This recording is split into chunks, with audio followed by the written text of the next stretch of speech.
How to properly separate meat and dairy in Kashrut. If you are curious about how to maintain the separation of meat and dairy in accordance with Kashrut, you are in for an informative journey. This practice is rooted in Jewish dietary laws and is essential for anyone observing these traditions. Let's break down how to properly separate meat and dairy, ensuring you follow these important guidelines. First, it is vital to understand what meat and dairy include. Meat refers to all kosher mammalian meat and poultry, as well as their derivatives like broth or gravy. Dairy encompasses all milk and milk products from kosher animals. There is also a category called Pareve, which includes neutral foods such as fruits, vegetables, eggs, and fish. Pareve can be eaten with either meat or dairy. One of the foundational rules is that meat and dairy must never be cooked together or eaten at the same time. This stems from the Torah commandment that prohibits cooking a kid in its mother's milk. This principle extends to all forms of mixing meat and dairy. To maintain this separation, you need separate sets of utensils and kitchenware.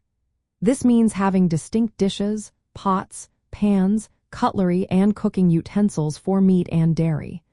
Once a utensil is used for meat, it cannot be used for dairy unless it undergoes a koshering process, and vice versa. This helps prevent any cross-contamination. In an ideal kitchen setup, you should have separate preparation areas for meat and dairy. This minimizes the risk of accidental mixing. Another important aspect is the waiting period between consuming meat and dairy. After eating meat, you must wait a specific amount of time before having dairy. This waiting time varies by community, typically ranging from 3 to 6 hours. This allows for proper digestion and ensures no meat residue remains in your mouth. Conversely, after eating dairy, the waiting time before consuming meat is usually shorter. Often, rinsing your mouth and eating a neutral food is sufficient. Ingredient checking is also crucial. Even small amounts of dairy in a product classify it as dairy for kashrut purposes. The same applies to meat. For instance, some margarines contain dairy derivatives and are considered dairy. Animal fats are treated as meat. To make this process easier, consider using clearly labeled or color-coded sets of dishes and utensils. Store meat and dairy foods separately in your refrigerator and pantry. When dining out or purchasing packaged foods, always verify the kosher certification and whether the item is meat, dairy, or pareve.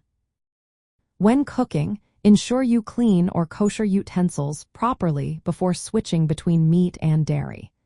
And remember to observe your community's customs regarding waiting times between meat and dairy consumption.